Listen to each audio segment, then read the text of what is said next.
porte-parole à l'IDPS, mais les lots makambo vraiment il y a comme mingi. Tout le monde dossier la commission de discipline oyo na CG Kabondi. Balobi ba commission a combien belé boboya qui musoir bubisi musoir ndenge nini.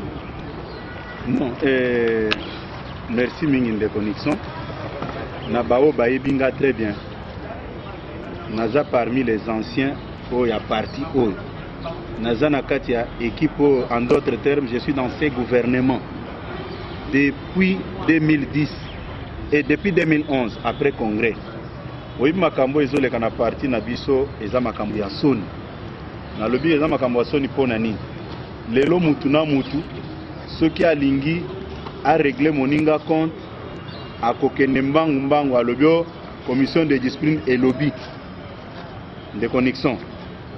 Tango basalaka commission de discipline oyo batiaki yango en place ezaki commission de discipline ad hoc ezaki commission de discipline oyo elingaki ko exister tous les jours te ndenge na moni bato bakomi kosala. Et ceux qui font ça sont des intellectuels. Pour une petite histoire, commission de discipline batiaki yango en place na moment nini. À l'époque, il y avait des petits problèmes au sein du département de l'organisation Oezaki dirigé par le secrétaire national Raphaël Kapam. Il y avait quelques problèmes au niveau de la fédération de Moam. Tango Batubazo Kende, ko funda et pas président Tshisekedi, et pas bande konabiso bando kamba, oya bando kamba fédération, il y a Moamba, et Zakindeko Clément Beya. Président Amonaki, importante, il y a ko jugé Bamakamunion Swan. Et de l'autre côté, il y avait aussi un bloc de gens. Oui, Babandaki ko critiquer le secrétaire général honoraire maître Jacques Chabani. Yango bakende ko saisir commission de discipline. Président de la commission de discipline a mené banquette. Mais ça, ce n'est pas le problème. J'ai voulu seulement parler de ça, puis ça fait partie de notre histoire.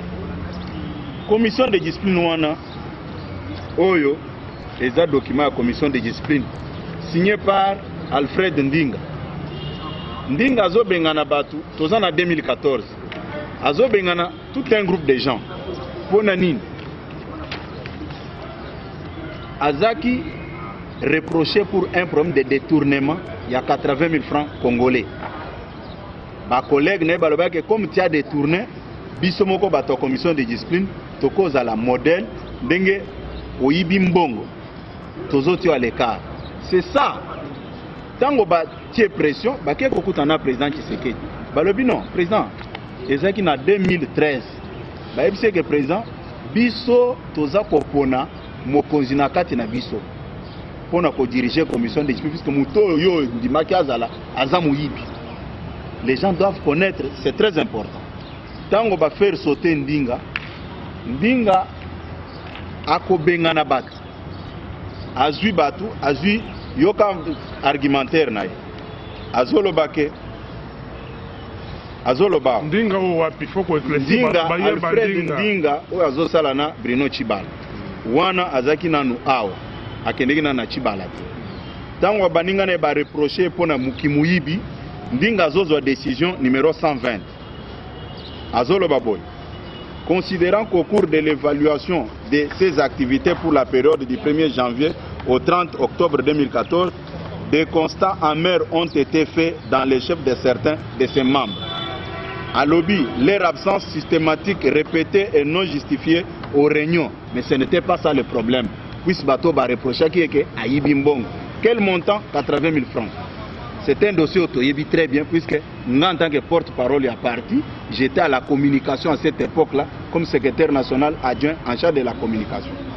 Tant que le dossier est comme à niveau exécutif puisque le président Tshisekedi a eu ancien secrétaire général Mavungu pour traiter le dossier. Voilà maintenant, il y a Zobenganabat. Considérant que madame, monsieur, Lukuli, au moins Lukuli, on va utiliser Mikolo. Ndinga a Bengana et na parti. A Bengana et la commission de discipline, à Tangi Batu, les membres à lobby, vu la gravité des faits à leur charge, vu l'urgence et la nécessité, décide, article 1er, les membres du parti dont les noms suivent sont exclus de la commission nationale de discipline. Il s'agit de Lifafefi Yaosenge, Lokoli Lokokaki Joseph, Mandeme Mbokoso Florent, Meta Kambakanya Élysée, Mukamwaza Katongo Rigobert, Mulumba Kalonji Emmanuel, Sundila Esther, Chapo Mukango Denise, Chibengambo Mukuta François. Chibengambo Oyo nde mutu baponaki comme successeur ya Ndinga na commission de discipline à Bangwana. C'est comme ça que Ndinga va prendre la décision lui-même. C'était le 26 novembre 2014 à Bengani Bango. Maintenant, Ndinga part avec Chiba. Ça devient le tour des familles Lukuli au Ndinga Lobika Bengani Wan. Yépe aye na tour naye moyennant l'argent de Chibala avec certains membres du parti. Non, il faut régler le secrétaire général Kabound compte. Lukuli aussi à son tour prend une décision à Bengani, secrétaire général na parti. Ce n'est pas terminé. Maintenant, Chibengabo, Oyo Aza, président en exercice, il y a commission de discipline. Lui à son tour va faire une mise au point. Oyo Aza ko recadrer Makam. C'est écrit, mise au point d'ici février. Toujours commission de discipline. Yé na tour na ye, Aza ko rejeter Makam nyonso Oyo Lukuli Asali, à lobby que c'est quelqu'un qui a pris des décisions d'une manière unilatérale, sans le consentement de tous les membres, à rejeter Bilo Congo. Ça, ce n'est pas mon problème, mon cher frère. Il y a un botokoba, mais il y a une décision aujourd'hui, ça va mise au point. Mais tout comme on est, il y a confusion. Dans la question, Lukuli, au Batumususu, par manque, il y a comment l'IDPS fonctionne. Na motema mabe na bango va se servir na Lukuli comme si Lukuli a komaki organe commission de discipline. Or c'est une commission ad hoc. Quand vous prenez la décision de Ndinga, puisque vous ne m'avez pas laissé, Ndinga chasse Lukuli et chasse tout le monde, chasse même ceux qui ont dit Lukuli. Ndinga sa bengane na commission de discipline, ceux qui ont dit M. Chibengabo, Ndinga sa bengane na commission. Maintenant, si nous sommes sérieux de connexion, si nous sommes sérieux, un parti politique responsable qui se respecte, est-ce qu'on peut prendre en compte cette commission? C'est une commission qui est au service des individus. Et ça, bateau, ça pour travailler pour n'avoir intérêt na bango. Ça n'est pas ça. Au faut que les lots putani na bango. Au lobino, j'ai un problème avec telle personne. Donnez-moi, prenez $100. Sort une décision. C'est pourquoi nous disons, les amis qui pensent que Lukuli, c'est lui qui donne la vie et la mort à qui il veut, il se trompe, puisque c'est une histoire circonstancielle. La preuve en est que nous sommes devant plusieurs documents de la même commission. Est-ce que tu peux trouver ça normal? Bisoto à niveau exécutif, il y a des pèses. Lelo Moni, Ngana Bimi na pesi position boy. Secrétaire général a mis à pesi position boy. Secrétaire général adjoint a mis à pesi position boy. Bakozo biso, batumoko moins sérieux. C'est pourquoi nous disons ceci. Lukuli est un problème yambongo. Est un problème yambongo, puisque Yemoko, il circule au nom de la commission de discipline. Son ancien mentor, Ndinga, a lobi a Bengani na parti. Yepe azongi a lobi a Bengani Ndinga. Balingi komema biso wapi na buzoba wana nde yango nalingaki ko préciser batuke ba o baza ko s'accrocher na Lukuli, croyant que Lukuli est devenu l'homme vedette, l'homme orchestre. Il se trompe parce que ce que nous avons comme dossier entre nos mains, et puis oyebi de connexion ba combattants au bazo landanga, il faut baeba bien que ce sont des gens qui travaillent pour les comptes du pouvoir en place.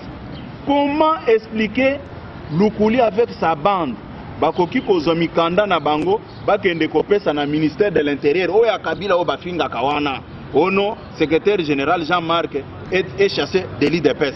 Et quand vous regardez des connexions au tali statut na biso oyo okomona ke makamu nyonso bande kwana bazosala pour aider leur patron Chibala.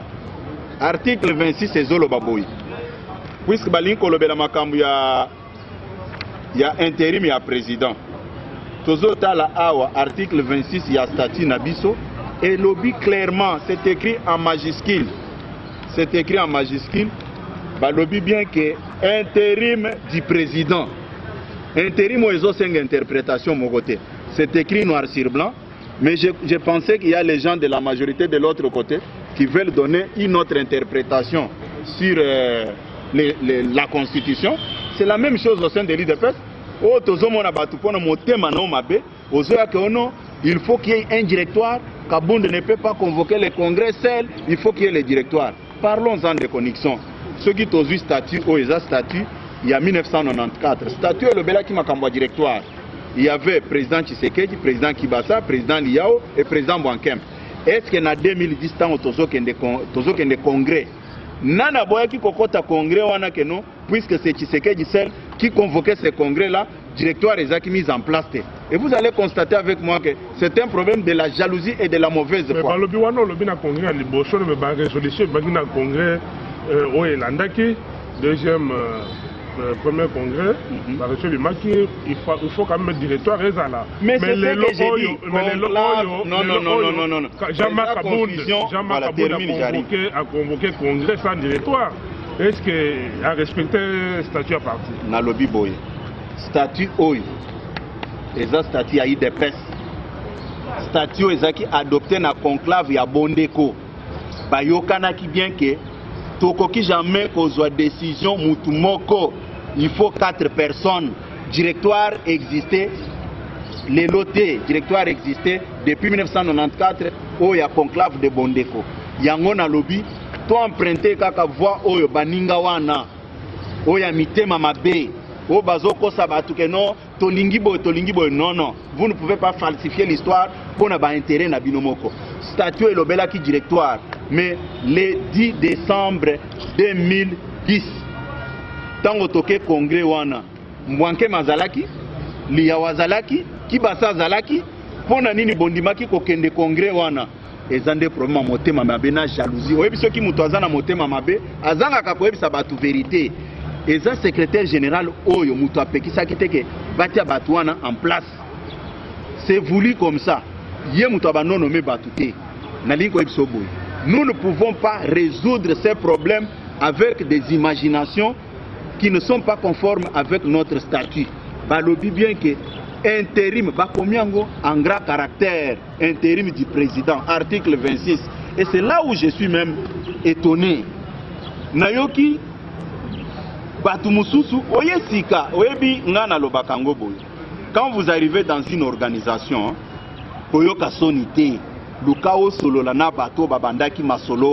moi quand je vous parle, même tango bazo landanga, bayebi qui est Augustin Kabouya, bayebi, je ne suis pas un produit fabriqué par qui que ce soit. Pas tout na Belgique, combat oyo biso tomenana e tango il n'y aura personne au sein de ces partis oya kozo ba privilège ndenge Belgique azwaki. Et puis je profite de l'occasion de connexion. Ezana batu mususu baza ko yebisa ba combattant non oyebi ba décision na commission de discipline bazela kango na lopango wa président. Non, bango bazu chance ndenge Belgique azwaki te. Tozaki na ona kati ya IDPS. Qu'est-ce que Belgique n'a pas fait avec Aka, personne âme? Parce que le président Tshisekedi a dit qui est parti nyonso na maboko. Jusque même il y a cause signature na ye ko pesa yango na caché que Belgique a tikala na caché yo ce que l'ignozo la décision ou utiliser kaka signature nanga mais bango bazo yango te. Biso yokanan pour votre information na bao ba éviter puisque les nouveaux venus pensent que tango batwana bazo kene na lopango kuna c'est ça la légitimité. À l'époque Belgique a celle contrôler la permanence. Belgique a celle contrôler la résidence du président Tshisekedi. Mais Batikalaka pour affaiblir Bissoté. Moi quand je prends les devants dans cette affaire, je sais là où nous allons nous aboutir avec eux. Parce que bayebi bien que Bazako Sala Biloko ya Sony et je me pose trop de questions. Et c'est avec des gens pareils que le président Tshisekedi pouvait accéder au pouvoir. Et il y a la médiocrité puisqu'ils connaissent la vérité.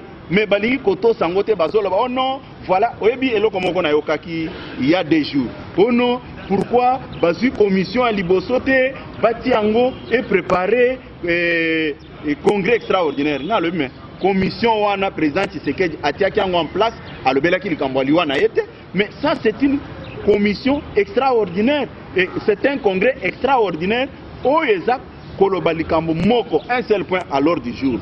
Mais congrès Oya Liboso Tolinga Tokende, et ça qui n'a pas point belé. Ce qui est tout à fait différent na obiso tozo sal. Awa tozo kende point moko qui sera élu président de l'IDPS. Point barre.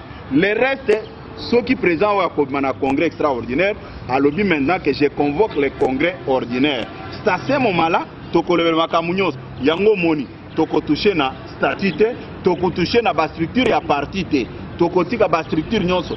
Le problème qui nous préoccupe est que bakati biso mutu, mokonzi na biso akufi, tozo kende siko tozwa nani, tozwa chapeau, totia nani akokamba IDPS. Ce sont des notions élémentaires, mais batuna motema mabe na bango, excusez-moi les termes.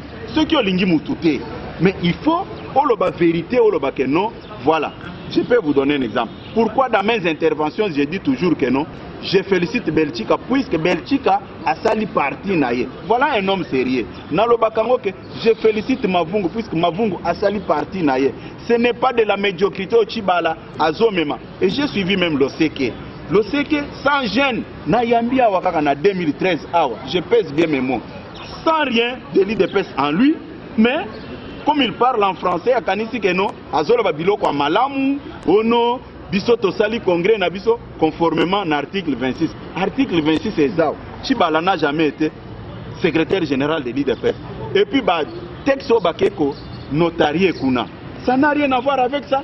Mais quand on leur pose des questions, non, Tosalango conformément à statut. Statut ni baza ko sale lango. Yango naza ko son de connexion. Likambo eza likambo ya Sony. Likambo ya Sony pourquoi? Bato ebele baza impressionné. Oh, commission de discipline balobi boye. Et ceux qui boke congrès wana, je vous dis que nous allons partir au congrès. Mais bavanda na bango, tokota la comment est-ce que biso tokosa la congrès, c'est un défi. Biso to ebiango bien. Nous avons toutes les informations. Ce sont des gens qui roulent pour le régime Kabila. Kabila a commis qu'on contraindre bango. Décision na bango balobi que non. Tout ce que Kabound fait, c'est pour donner la chance à Félix de diriger l'IDPS. C'est ça leur préoccupation. Est-ce que vous trouvez ça normal? Bazo Kosa Batunios, oh non, Bisso, Kabound est contre Félix. Soyons sérieux. Kabound est secrétaire général. Parlons-en. Chibala qui était secrétaire général adjoint va débaucher à Kéi. Kabound vit chez lui. Vous pensez que s'il avait ces intentions-là, il pouvait revenir ici pour demander notre avis? Il a accepté de ne plus trahir le président Tshisekedi. La preuve est là. Il nous amène au congrès, les gens doivent rester calmement et nous aurons un nouveau président pour convoquer le congrès ordinaire. Connexion. Oyebi na mokile. Soki obotami muto motema mabe. Eza moi passe. Tant obaza ko loba que non, avant tokende congrès, il faut tokende nanu conclave. Au sala droit. Statut yangoy. Okola sanga place au balobi que avant congrès et puis bateau bazolo babilo kwa nan de connexion. Ce sont des intellectuels. Et je me demande et puis plupart d'entre eux sont des professeurs. Natuna kike biloko lose kazolo bawan. Il est professeur à l'université. Ceux qui ezala ki TP apesi ba étudiant ba répondre kaka ndenge azolo bawan. Alinga pesa bango ba cote. Nous soyons sérieux. Pourquoi les gens sont devenus très médiocres même? Mais pourquoi vous reprochez à Cardinal Mosengo quand il dit que non? Nous voulons que les médiocres dégagent. Vous pensez que Cardinal s'adresse aux illettrés? Non. Cardinal s'adresse aux intellectuels puisque va perdre le sens de l'éthique et de morale à cause de bien matériel. Naza kotunon de connexion. Nako tikelo statut au tikali nango au parcourir yango au tale la biso à quel niveau statut et lobby que ceux qui président à Koufi avant Bossala Likambo boy bo convoquer conclave. Conclave ango qui va convoquer ça? Rentrons dans leur logique. Qui va convoquer les conclaves? Au moins que Batouba comme très médiocre pour des futilités. Il faut nous épargner avec de tels genres de choses de connexion. Dans lobby que la personne habilitée, Bayebi, dans lobby que Bayebi très bien que c'est le secrétaire général actuel qui fait l'intérim du président. Mais Tozonganan, Oyebi Bouzoba na bango, pour moi na batu comment est-ce que Bazama yelete. Je prends quelques documents ici puisque tant à eux Tozanango qu'on permettre de sauter. Prenons ce qu'ils ont dit. Voilà. Omoni nini oyo. Batambusaka on a ba réseaux sociaux nyoso. Ono ba fédéraux ba sengi secrétaire général a convoqué congrès. Mais à cette époque pourquoi ba ebisa ki ba fédéraux te que non, il n'a pas qualité ya ko convoquer congrès. Bango batanga statut. Voilà comment est-ce qu'ils sont rattrapés par leurs propres bêtises. Et puis batu nyoso oyo. Est-ce que bazaki ba fédéraux? ils sont allés recruter les mercenaires de connexion.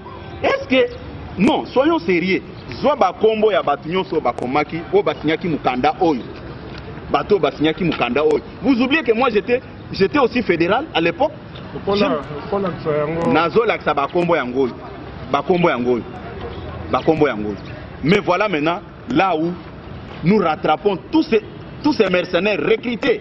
Je n'ai pas dit que sur cette liste, tout le monde n'est pas président fédéral. Mais il y a, si c'est 3 ou 4 présidents fédéraux, ici. Les restes, c'est quoi? Il y a combien de signatures ici? Il y a 24 signatures. Nalobi, il n'y a que 24 signatures. Admettons même que c'était des présidents fédéraux. Or, IDPS, il faut tous à la même la moitié. Obtenir même une majorité absolue. Vous oubliez que nos représentants de l'extérieur sont des fédéraux. Nous avons 15 fédérations opérationnelles à l'extérieur du pays. Nous avons 54 fédérations à l'intérieur du pays. Ce qui fait 69 fédérations. 4 à Kinshasa, 50 à l'intérieur. Mais ces gens vont s'arranger avec ces petits mercenaires. Pour Basala Kuna Bango. Démarche na bango ezaki ndenge nini. Les gens doivent comprendre ça. Natika kimingi bandeko ya poto na besoin comprendre bango. Basa ko embarquer bango na babiloko, basa ko maîtriser te. Okomona ka mutu aleki na réseaux sociaux. Oh non, la commission de discipline a dit, oh les fédéraux. Non, mes chers frères, avec tout le respect que je vous dois, bozonga kapsima botala kasima bokoma batu. Bisoto pesa kabino ba vraie information. Nazolo ba que nous avons 15 fédérations au niveau de l'extérieur. Otoza kobenga ba représentation. Toza na 54 fédérations au niveau de l'intérieur. Ce qui fait 69, mes chers frères. Ici, il y a 24 individus. Batouana tango bayaki yao. Bayaki na ndenga kosenga convocation en congrès. Bayaki na matanga président Tshisekedi. Voilà ce qui nous différencie avec tout ce monde-là. Toza le 14 décembre. Le 14 décembre, la vraie base de l'IDPS, les présidents fédéraux nommés sur décision du président Tshisekedi va se prononcer pour apporter leur soutien à l'actuel secrétaire général. Ceux qui ont allé bien, déclaration politique de la base de l'IDPS du jeudi 14 décembre 2017. Tu vois, ceux qui ont allé, toutes les fédérations sont représentées. Fédération de Kinshasa. Tous les 4 présidents fédéraux sont là. Soki Totali, Fédération de Katanga. Fédération de Katanga, Ezaki, dirigé à l'époque, pour la ville à Lubumbashi, Tozaki na président Kitoule Akoufa Naye, peu à son âme. Aza, secondé par le président Bruno Tchibango. C'est lui qui est le vice-président qui fait l'intérim du président fédéral. Soki Totali Awa, Likasi, Batunyonso, Tozana Fédération, Soki Totali Awa. Il n'y a que les individus netinengo zabou.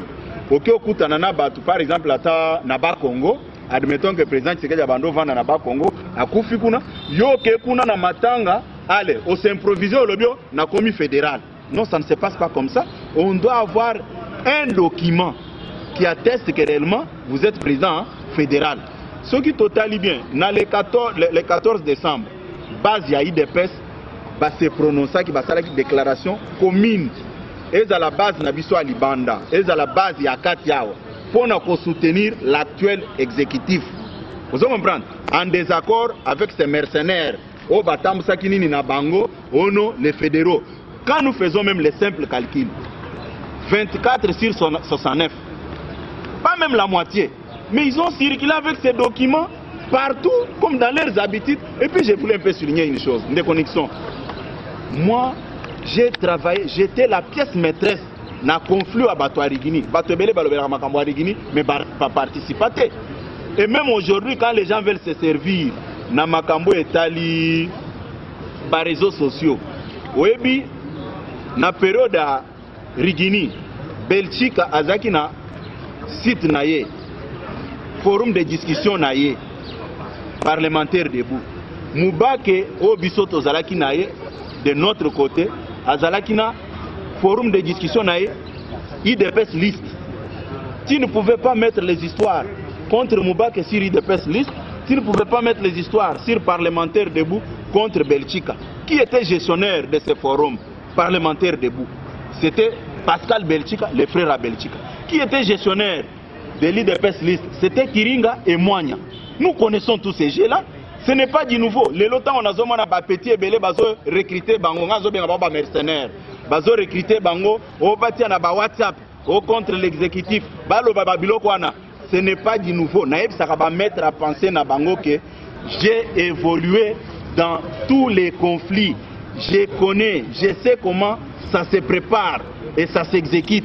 Batika, bazo zo même ba innocent et belé. Bazo ya na bango, bokende koloba boye. Botia na WhatsApp boye, botia na Facebook boye. Eza biloko asikate puisque ngamoko na travailler na babiloko wana na ebi comment ça se passe. Or, na ndenge baza ko utiliser ba petit mususu na ba réseaux sociaux, baza ko utiliser bango aveuglement, ba ebi ni nezo kendete. Na ebi que ça ne date pas d'aujourd'hui. En 2007, Belchika azalaki na forum de discussion na ye, o babengaki parlementaire debout, géré par son petit frère Pascal Belchika. Moubake azaki na oyaye, o tobengi IDPS liste, géré par Kiringa et Mwanya. Nous connaissons comment ça se passe. Moutouakwa, pour preuve, quand ils ont compris que j'étais en désaccord avec Valentin Moubake, Kiringa directement m'a déconnecté sur l'IDPS liste. Je ne peux pas publier encore là-bas, puisque qui bien que nga naza derrière la vérité. Ba petio bazo que na Facebook, ba WhatsApp, toza ko publier. Ce n'est pas du nouveau, c'est du déjà vu. Babilo nyonso bazo lobana, eza babilo mo bazo sala pour plaire à leur maître à penser. Moi, je suis vraiment une bibliothèque vivante. On a koloba ba vérité, on a yebi. D'ailleurs, pour couper court à ça, tant qu'on va fabriquer des mercenaires na bango oyo. Moi, ma qualité de vice-président de la commission, de président intérimaire de la commission PAJ, na misaka circulaire moko. Circulaire wana na senga ki batu nyonso, baye la biso ba décision, oya ba nomination na bango. Ce qui est bien, ça c'est toute la province du Kasaï occidental. Ozomona, ba kombo ya bato bazali awa. Pour vous montrer que les mercenaires sont nombreux. Aux autres là, ils ont décision président Tshisekedi. Ceux qui ont talibé, bateau basignaki, mikanda oyo. Bazaki même na qualité. Tant on a mis circulaire dans le but que nous sommes d'accord avec tout un chacun. Boye la biso ba décision au ezako ça la bino ba fédéraux pour vous adresser directement au secrétaire général.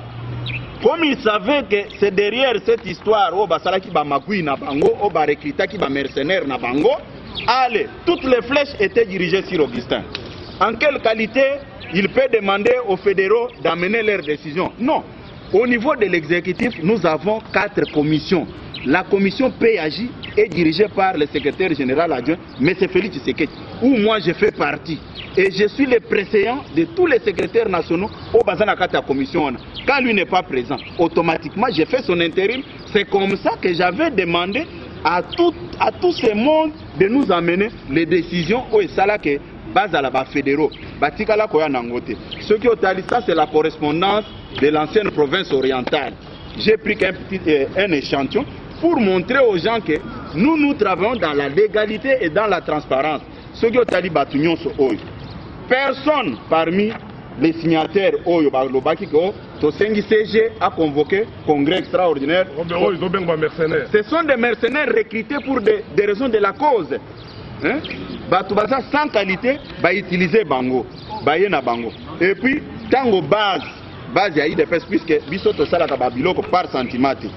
Tango ba vrai président fédéraux, va prendre le loko wana. Ceux qui ont tali bien place hoy. Il y a même nos représentants, les 4 de l'extérieur, bango tout bazalia. Oh ba pesaki aval na bango baza pour soutenir exécutif hoy.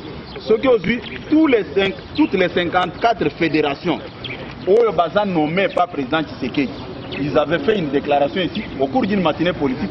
Déclaration Batanga Kiangwepanan. Et pas président fédéral Yacide Kivu, maître Jean-Jacques Elakano.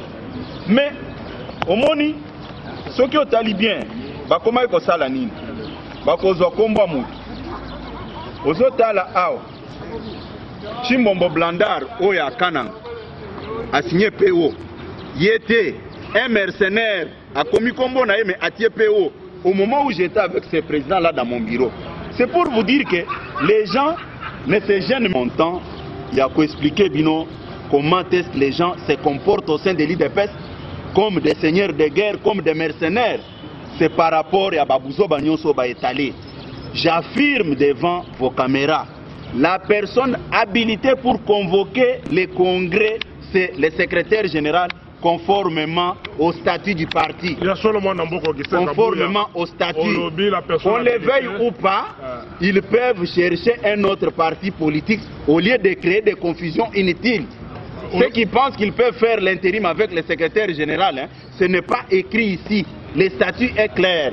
L'article 26, ça ne demande même pas que tu aies fait l'université. Et ça, bilo comme moi en maternelle, à comprendre en gros. Moi, j'ai réussi le SEC en 2010, dans le congrès comme délégué, il y a SID. Et comment le SEC est arrivé chez nous ici? Quand je parle de mercenaires, le SEC aya wandengeni. En 2012, quand François Hollande a yakiao, le SEC a sekola qui est pas moninga na Albert Molek. Na ba rencontre nyon ce président Tshisekedi Abandai Kosala, le SEC était là. Tant que les combattants se soulevaient contre Albert Molek, ancien directeur de cabinet, le SEC va s'arranger avec son ami. Ono n'a démissionné na SID, n'a commis membre ya IDPS, n'a pas adhéré. N'a pas une ancienne permanence. Le SEC est venu me demander où est-ce que je peux adhérer. Namemi n'est pas président Kabala. Malheureusement, président Kabala est déjà parti à Lukunga. Namemi est Inde. Première activité, il y a IDPS, il y a l'OSEC qui a participé. Chaque jour, il y a descente à la base, il y a Lukunga. Si je le savais, c'est quelqu'un qui n'a rien à voir avec l'IDPS. Pour voir comment est-ce qu'il s'embrouille. D'un côté, il faut légaliser le faux statut na Bango. Et de l'autre côté, quand il passe dans les médias, il parle de ces statuts ici. Mais nous sommes dans quel monde? Un professeur de l'université, mais pour des raisons personnelles, il oublie la science. Natuna qui est biloko yazako salawana. Ce qui est à la KTP ou bien interrogation, après si ba étudiant, ba répondre n'enga yazako répondre wana. Alinga pesa bango ba cote. Ce sont des médiocres au cardinal à lobby. Et je suis vraiment choqué. Là, je le dis avec tout mon cœur. Tant qu'on a zomo na mutune tiremo kaung, na zomo na neti Valentin Kondo, na zota la batunyo soana to souffrir na bango à cause ya mbongo bazondi maba nommé bango par quelqu'un qui n'a jamais connu l'IDPS à cause de l'argent. Et vous trouvez ça normal? Et batu ya boende président Tshisekedi alinga accéder na bango na pouvoir mais ngeza la catastrophique puisque balinga basa la soni yango na zolo bake batu bafanda calmement comme je ne sais jamais de le dire. Chibala Oazoko Sabatuke Azaki, l'un des fondateurs de l'IDPS na président Tshisekedi. Mais Mukando Ngana Sale Angote, ça c'est le rapport de la commission bien mal acquis de la conférence nationale souveraine. Ce qui est na page, na première page, voilà. Ce qui est na 7e page, numéro 6, c'est Bruno Chibala, na composante société civile. Mais s'il était de la formation politique IDPS, pourquoi Batiaki na côté de la société civile? Comment est-ce que ngana kondi malelo cadre IDPS tozo tant on a zaki na 5 wana comme expert à IDPS pour na côté na composant na côté de la société civile? Je peux aussi m'improviser là-bas, mais j'étais là comme IDPS, comme rassemblement par IDPS puisque c'est étiquette nanga statut nanga, mais ceux qui yo au vendu non na poto babenga ko na téléphone, on vous rencontre des choses oyozo maîtriser mais au bandi ko benga na batu comme YouTube eza ko exister oza ko lobono babuzo banyonso oh non exécutif wana eza ya ba incompétent dit to sala concours wapi poto eba que non telle personne quand il occupe tel poste c'est parce qu'il avait distingué qu'on arrête avec des bêtises. Les textes sont clairs. Je pouvais parler de beaucoup de choses comme tant ils a ko permettre muke na zaki nango ndeo na uti koloba na lobele ngobo na présenter binowa ba document. Il y a la fameuse commission de discipline. Oh, les lois baza kosomba bango, ceux qui ont un mbongo, qui ont fait sa bango, na minute, au lobby que na lingina zo mutu ya mutu boy, bakosala. Et comment ba chiffon, toki pakango li sous-souté, puisque na uti kolaksoa. Dinga, pour na ko privilégier intérêt à Chibala, à Salinine, à Bengani Batunyos. Pour na nini, pour un problème de détournement à 80 000 francs. C'est connu de tout le monde dans ces partis. Aïbaka 80 000 francs. Ah ouais. Ndelo ko baninga na ba bengana kai. Tango ba bengani muto batie comme président, allez ya bengani ye. A bengani na lukuliwana. Et ça ba biloko asoni. Et ceux qui continuent à s'accrocher à ça, que oh non, il faut secrétaire général, c'est du n'importe quoi. Et nous on avance, on convoque les congrès et c'est fini. On va élire un nouveau président. On vous laisse la chance de continuer avec vos bêtises là. Vous allez justifier ça chez Kabila. Ok, moi Namboka. Baxelo Komoko. Biso Tolobaki teke ba fédéraux va se prendre en charge. Tolobaki ango bien. Na ba collègue nyon sur la commission. Et puis il faut batouper bayeba. Congrès. Congrès, c'est l'IDPS qui va prendre en charge tous les fédéraux. Et puis pour to pesi condition boye. Mututu oyaza koya. Liste ba fédéraux ba kotine de la biso, il faut les accompagner par un PV. C'est pour des raisons de transparence. To lingite que tous la situation à ba mercenaires neti aboye, baza koya ono biso ba fédéraux. Non, c'est du n'importe quoi. Basenga batunyo so basinyaki mikanda oyo. Balaksa ba décision oye noma bango. Vous pensez que pendant tout le temps, je totalise, ça c'est la 8e année que je suis au département de communication. Toutes les décisions président Bandaki Kozwa, qui les rendait publiques, c'est moi. J'ai toutes les décisions. Tant on attend qu'il y a combo, il y a FCCG, mais ça sont des mercenaires, je ne me retrouve pas. Hein? Oui, moi-même j'étais ancien président du bureau de l'Assemblée fédérale à la FUNA. Les documents existent, ceux qui connaissent bien l'historique de l'IDPS, bayebi ke Augustin a joué un rôle ni na kati ya parti yoko ya lelote pona motema mabeno ozui tumba mbongo de gauche à droite. Je viens de le démontrer ici que bato baza kokosa ba petit peuple que ono Kabund n'a pas qualité, il faut respecter le directoire. Na lobby, c'est du n'importe quoi, c'est très malhonnête. Nani statut oyo, et ça statut oyo to adopté qui na conclave ya Bondeko. Il y a 1994. Ah balobela ki directoire. Etienne Tshisekedi, Kibasa Maliba, Lia au Marcel, Mwankem, Basaki 4 na directoire na Bango. Mais na congrès en 2010, qu'est-ce qui s'est passé que le président Tshisekedi convoque ce congrès-là?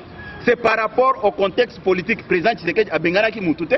Ceux qui basent à la Kanabango, Balinga ba signé document Bango News. Mais c'est la même chose aujourd'hui. Kabund n'a chassé personne. C'est une situation qui nous est arrivée comme ça.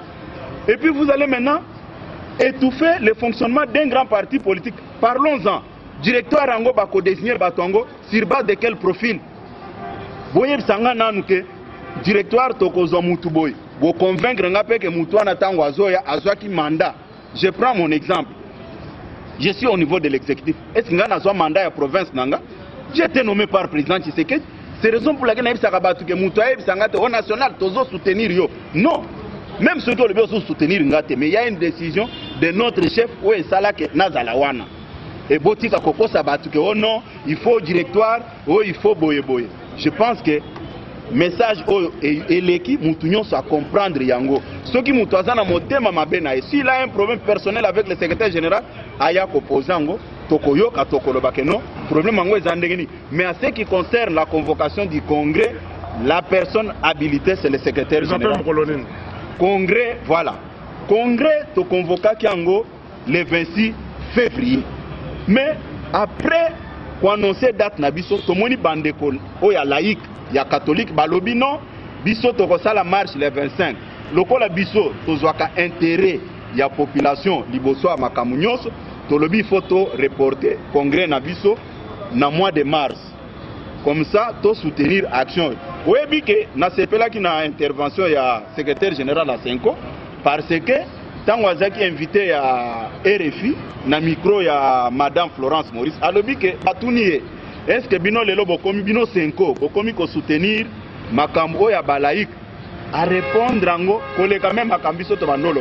Alobi non, biso loko la babate les empate, les bergers, nous sommes dans l'obligation de soutenir toutes les actions de nos brebis. Mais vous pensez que comme on fait la politique, on cesse d'être chrétien. Bango baye ko soutenir l'action nabiso. Où est le problème? Baye ko soutenir ango balobi que nous allons soutenir toutes les actions organisées par nos brebis. En dehors de la politique, nous croyons à l'existence divine. Nous croyons à la parole de Dieu. Et quand nos bergers organisent quelque chose, nous sommes obligés de soutenir. C'est ce qui est à la base des reports de notre congrès. Merci Mimwana Mboka Augustin Kabuya. Ngamu naza ko remercier.